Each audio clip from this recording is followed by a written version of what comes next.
How is your life since you've joined Islam? I think there's a real power there. Every time I go to the mosque, I feel like I'm supercharging. I mean, it's a bit of a metaphysical thing, but I leave refreshed. And nowadays people will meditate or they'll do certain things to get that. Islam's been doing it for thousands of years. Yeah, exactly. You talk about intermittent fasting. Nowadays it's a fad. Oh, you should fast. Islam's been doing it for thousands of years. Even to the point where the amount of times I've read something, either in the Quran or in associated texts, and gone, oh wow, I've been thinking that for years, and here it is written hundreds of years ago. One example, the idea of niyyah, the idea of the intent that you have in your heart when you approach a certain task. I figured out about 10 years ago, the underlying intention behind you do a certain task will dictate the outcome. For example, if you're chasing money and you're hungry for that money and you'll do unethical stuff to get it and you need it for unhealthy reasons, you're coming from a mindset of scarcity, your path to money is going to be a very messy one. You might get that money, but it's going to be a mess. If you're hungry for that money because you want to look after your family, you want to add value to society, you feel, look, I am worthy of abundance, your path to money will be a positive one.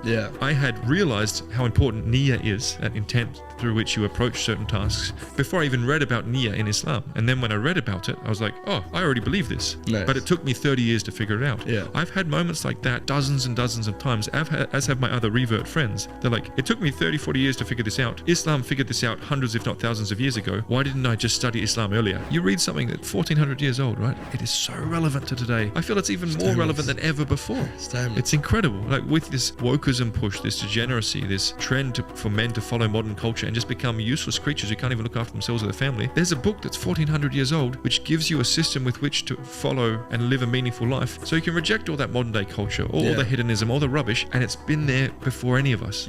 That's power, man. I think that is a miracle, to your point. People need dogma, people need guidance, and they're going to get that guidance from something external to them. Now it can be the government, if we're looking like a communist system and the government tells you how to live and you must view the leader as if he's some kind of god. Your religion can be chasing hedonism, it can be chasing immediate fulfillment. But I think the truest and most powerful way to find guidance, find that dogma for life and how to live life, is from religion, something that's hundreds of years old. And I think anyone who practices any religion earnestly is going to be a better human, and therefore society will be a better society than if you're just being led by your own desires and your own selfish needs. The West has become a largely godless place, and because we have no accountability to a higher force, people are just free to go and chase their hedonistic pursuits and be selfish and treat each other like rubbish, because they don't believe in Akhirah, the day of judgment. Do whatever you want. And so that's why you see increasingly polarized society, high divorce rates, you see broken families, you see all these things are a sign of a godless society and a broken society. And that's why we can see Middle East, that's becoming Europe. That is the safe place where you want to raise your kids. That is the place you can walk down the street and not worry about personal safety, or you can put your kids into school and not worry about certain sexual agendas being pushed on them. This part of the world, because it is a society driven by faith with an underpinning of respect for a higher power, accountability, the way a man and a woman interact, if you confuse traditional gender norms, if you fight against the sacredness of the family unit, and you have, for example, laws that incentivize divorce, all these sorts of things, that is on the macro level going to interrupt society, and that's what you see happening in the West.